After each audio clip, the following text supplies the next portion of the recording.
ছালা কম্বল গায়ে দিয়েও শীত মরিচ্ছে না।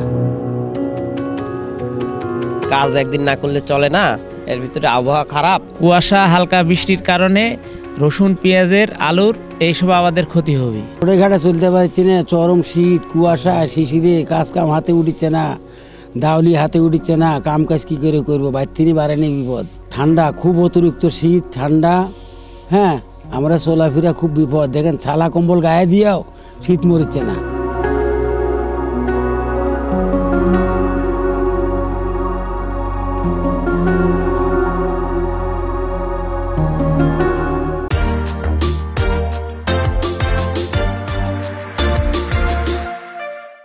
বাতাস আর বৃষ্টি পড়ছে, এর ভিতর কাজে বাড়াইছি, কাজের করে না করলে কি করবো, সব বাড়ি চলতে হবে। তো কষ্ট বলতে আমাদের ধরেন যে সংসার নিয়ে টানাটানি, কাজ একদিন না করলে চলে না, এর ভিতরে আবহাওয়া খারাপ, তো আমরা কাজ করতে খুব কষ্ট, সালপাল নিয়ে চলবো কি করে, খাবো কি,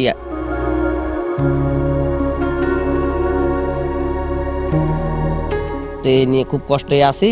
এর ভিতর ঝিরঝির বৃষ্টি হচ্ছে, আবহাওয়া খুব খারাপ, কাজে যেতে পারতেছি না। কত দরিদ্র লোক গ্রাম অঞ্চলে বসবাস করতেছি, সকাল থেকেই সকালেই কাজে আসছি, আসার পরে একটা নিম্নচাপের একটা ভাব আছে, তো এর ভিতরে এখন কাজ করতে হবে আমাদের, তো এজন্য এই কাজে আছি।